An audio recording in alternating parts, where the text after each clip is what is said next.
यानंतर आणखीन एक मोठी आणि महत्त्वाची बातमी। स्वाभिमानी शेतकरी संघटनेच्या राजू शेट्टींना अटक झालेली आहे। मध्य प्रदेशच्या मंदसौरमध्ये राजू शेट्टींवर कारवाई करण्यात आली आहे। मध्य प्रदेशमध्ये किसान मुक्ती यात्रा सुरू होती। शेतकऱ्यांचे अस्थिकलश घेऊन या ठिकाणी आंदोलन सुरू होतं आणि त्यावेळेला राजू शेट्टी यांच्यावर ही कारवाई करण्यात आली आहे। महत्त्वाची आणि मोठी बातमी आताच्या घडीची आपण पाहताय। स्वाभिमानी शेतकरी संघटनेचे अध्यक्ष राजू शेट्टी, खासदार राजू शेट्टी यांना अटक करण्यात आली आहे। मध्य प्रदेशच्या मंदसौरमध्ये त्यांच्यावर ही कारवाई करण्यात आली आहे। मध्य प्रदेशमध्ये किसान मुक्ती यात्रा या ठिकाणी सुरू होती आणि त्यावेळेला ही कारवाई करण्यात आली आहे। शेतकऱ्यांचे अस्थिकलश घेऊन या ठिकाणी आंदोलन सुरू होतं आणि त्यावेळेला राजू शेट्टी यांना अटक करण्यात आली आहे। महत्त्वाची आणि मोठी बातमी आताच्या घडीची आपण पाहताय। मंदसौरमध्ये घडलेला प्रकार ही सर्वांनाच माहिती आहे आणि त्याच्यानंतर त्या ठिकाणी एक यात्रा काढण्यात आलेली होती आणि त्यावेळेला पोलिसांकडून ही कारवाई करण्यात आली आहे। किसान मुक्ती यात्रा त्या ठिकाणी काढण्यात आलेली होती। खासदार राजू शेट्टी हे सुद्धा त्याच्यामध्ये सहभागी झालेले होते आणि त्याच्यानंतर पोलिसांकडून मध्य प्रदेशच्या पोलिसांकडून ही कारवाई करण्यात आली आहे। मध्य प्रदेशच्या मंदसौरमध्ये राजू शेट्टी यांच्यावर कारवाई झालेली आहे, त्यांना अटक करण्यात आलेली आहे। महत्त्वाची आणि मोठी बातमी या ठिकाणी पाहताय। शेतकऱ्यांचा अस्थिकलश घेऊन या ठिकाणी आंदोलन सुरू होतं आणि त्यावेळेला पोलिसांकडून ही कारवाई करण्यात आली आहे। आपले पॉलिटिकल एडिटर विलास आठवले आहेत आपल्यासोबत। विलास सर, राजू शेट्टी यांना अटक कशा पद्धतीने पाहायचं या घटनेकडे?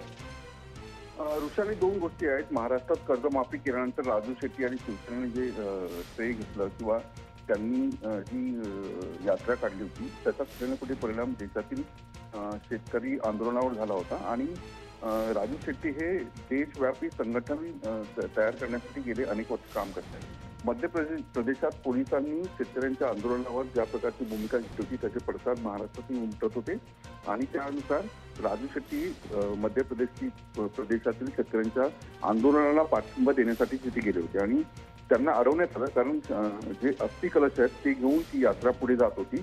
आत्ताची माहिती अशी आहे, राजू शेट्टी यांच्या फेसबुकवर सुद्धा त्यांनी माहिती दिली आहे की आंदोलनात त्यांना अटक झालेली आहे आणि मध्य प्रदेशातील शेतकरी आंदोलन हे अजूनही कायम आहे। तिथे त्यांच्या ज्या मागण्या त्या पूर्ण झालेल्या नाही, त्यानुसार हे आंदोलन आता वाढत जाईल अशा प्रकारचं एक वातावरण निर्माण होतं आणि हे आंदोलन वाढू नये यासाठी पोलिसांकडून मध्य प्रदेशात ज्या प्रकारे फायरिंग झालं होतं तशाच प्रकारची भूमिका आता पाहायला मिळते।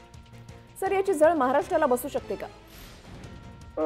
दोन गोष्टी आहेत की भाजपने ज्या प्रकारे कर्जमाफी करताना स्टेप बाय स्टेप एक जो मुद्दा आहे तो क्लिअर केलेला आहे, त्यामुळे आंदोलन माइल्ड करण्याचा प्रयत्न भाजपने विचारपूर्वक केलेला आहे आणि आता पेरण्या सुरू झालेल्या आहेत।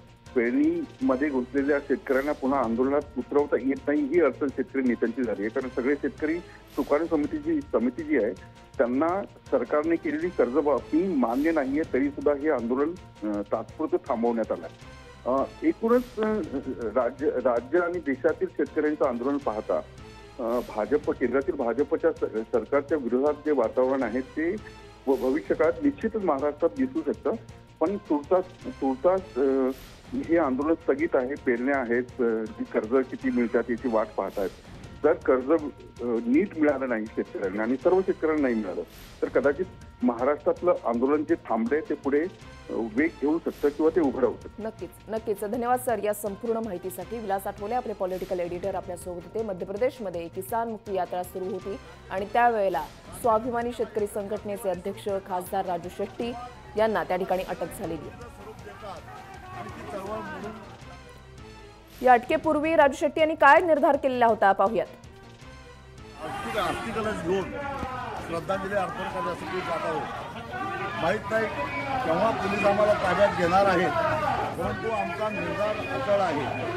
या आंदोलनाला तस्करांचं आंदोलन असं म्हणून सरकारनं लक्ष विचलित करण्याचा प्रयत्न केलेला आहे, पण इतिहास हेच सांगतो जेव्हा जेव्हा शेतकरी चळवळीमध्ये ठाम भूमिका घेतो आणि रस्त्यावर उतरतो त्यावेळी राज्यकर्ते त्याला एकतर जातीवादी स्वरूप देतात किंवा त्याला गुन्हेगारी प्रवृत्तीचं स्वरूप देतात आणि ती चळवळ मोडून टाकण्याचा प्रयत्न करण्याचा हा इतिहास आहे। वर्षानुवर्ष अशाच पद्धतीने बळीराजाला पाताळामध्ये गाडलेला आहे, पण आता आम्ही खांद्यावर घेतलेला हा जो बळीराम आहे तो त्याचा उपयोग करून पाताळात गाडलेल्या बळीला आम्ही वर तर काढूच, पण ज्यांनी बळीराजाला पाताळात काढलं त्यांना उद्ध्वस्त केल्याशिवाय आता हे डोक्याला बांधलेलं कपन काढणार नाही हा आमचा निर्धार आहे.